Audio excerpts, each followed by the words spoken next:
এটা big breaking news দিব লৈছো। জুৰিয়াত ভয়ংকৰ দুৰ্ঘটনা। টমটম আৰু ছুইফ্ট গাড়ীৰ মুখামুখি সংঘৰ্ষত আহত অধ্যক্ষৰ লগতে টমটম চালক। জুৰিয়াৰ বগৰীগুৰিৰ হায়াৰ ছেকেণ্ডেৰীৰ অধ্যক্ষ গৌতম মেধি দুৰ্ঘটনাত আহত। জুৰিয়া চাইডৰীয়া পথত টমটম আৰু ছুইফ্টৰ লগত মুখামুখি সংঘৰ্ষ হয়। উদণ্ড চালকক নাকি লগাবলৈ দাবী স্থানীয় ৰাইজৰ। আমি পুনৰ জনাইছো, জুৰিয়াত ভয়ংকৰ দুৰ্ঘটনা। টমটম আৰু ছুইফ্ট গাড়ীৰ মুখামুখি সংঘৰ্ষত আহত অধ্যক্ষৰ লগতে টমটম চালক। জুৰিয়াৰ বগৰীগুৰিৰ হায়াৰ ছেকেণ্ডেৰীৰ অধ্যক্ষ গৌতম মেধি দুৰ্ঘটনাত আহত হয়। জুৰিয়া চাইডৰীয়া পথত টমটম আৰু ছুইফ্টৰ লগত মুখামুখি সংঘৰ্ষৰ ফলতে এই ভয়ংকৰ দুৰ্ঘটনা সংঘটিত হয়।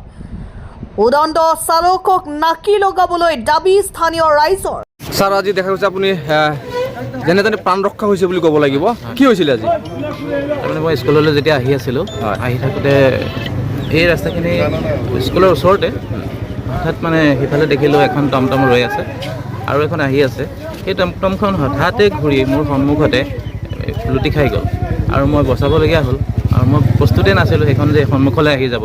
আহি যোৱাৰ লগে লগে মই খুব জোৰেৰে এইটো হৈছে হৈ পেলাই গাড়ীৰ এয়াৰবেগকেইটা খুলি গৈছে।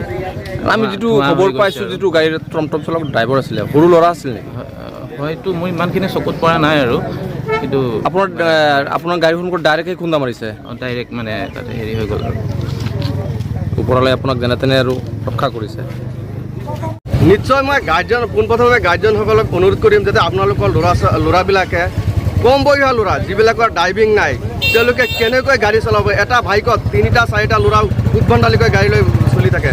সাধাৰণ ৰাইজ আমিও ভুক্তভোগী হৈ থাকোঁ। যেতিয়া ৰাস্তাটো ওলাই যাওঁ তেতিয়া মানে আমি জীয়াই ঘৰত যাব পাৰোঁ না, সেইটো আমাৰ ভয় লাগি থাকে। আজি চাওক, 2-3 দিন আগত এটা ল'ৰা লগালগ চামদাৰ এটা এক্সিডেণ্ট হৈ স্পট ডেথ হৈছে। আজিও যি কাণ্ড হ'ল প্ৰায় আধা ঘণ্টা আগত আমাৰ বগৰীগুৰি স্কুলৰ মাননীয় অধ্যক্ষ মহোদয় ডাঙৰীয়া এইটো ৰাস্তা দি গৈ আছিলে।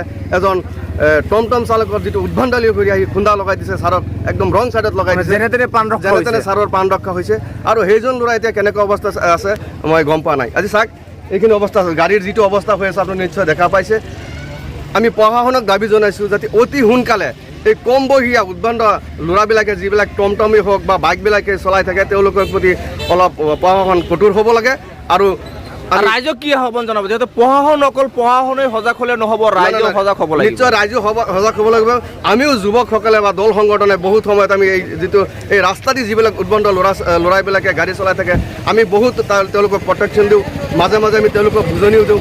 যদি আমাৰ কথাত তেওঁলোকে ইমান কান্ধা নিদিয়ে, আমি গাৰ্জেনসকলক অনুৰোধ জনাইছোঁ, আপোনাৰ ল'ৰাক আপোনালোকে ভালকৈ শিক্ষাৰ ক্ষেত্ৰত মানে হেৰি দিয়ক। বাইক কিনি দিব, যেতিয়া কম বয়স হৈছে বাইক চলাবলৈ নিদিব। বয়স হৈছে যেতিয়া ড্ৰাইভিং লাইচেঞ্চ বনাই তেতিয়া চলাবলৈ দিয়ক।